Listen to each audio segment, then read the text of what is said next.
Last week, Marriott was going to buy Starwood Hotels for $13.6 billion in cash and stock.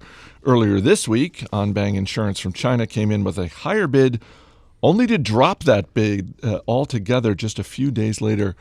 What in the world is going on, Jason? This dance has been happening back and forth for a few months now, and it really did look like Anbang had the winning bid, and then they just dumped it. Yeah, this has turned into quite the soap opera.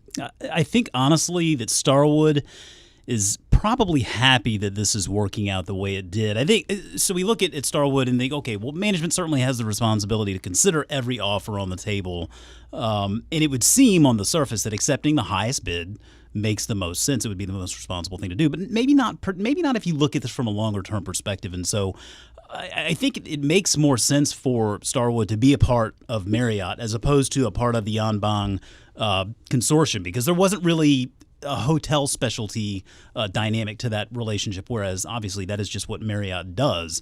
I do think this really also is a testament. It shows the value in knowing where you stand in the negotiation process. I mean, it's one thing if you're Radio Shack and you're trying to liquidate assets. It's an entirely different thing if you're Starwood and you know you have this really valuable portfolio of brands in a growing and global industry that's creating a little bit of a bidding war here. But ultimately, I think it's going to work out okay. It's going to force Marriott to pay, I think, about $1 billion more than they initially offered from the very beginning. But it looks like Marriott management is very excited to get this thing moving forward. And it's just an issue of the Chinese government, right? I mean, they would have taken the bid had the government not put the kibosh on Anbang. I think it ultimately came down to the fact this was going to be more red tape involved than they really wanted to deal with, something in regard to the American ownership of a Chinese-based company. It could not exceed a certain percentage.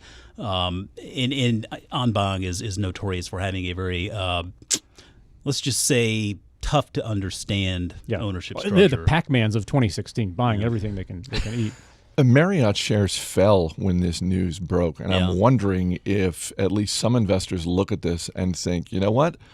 We don't want Marriott buying Starwood at this price. They're going to pay too much for it. I could see that if Marriott came back with another deal. I mean, we look at Marriott and Starwood both down for the week after everything is said and done. Starwood, that's more understandable because, honestly, the stock fell because this higher bid is going to be thrown to the side. But I think, again, we have to look at this from a little bit of a longer-term perspective and understand that these are two very good operators in a very relevant industry where scale really matters. They're going to be able to take advantage of a lot of cost efficiencies.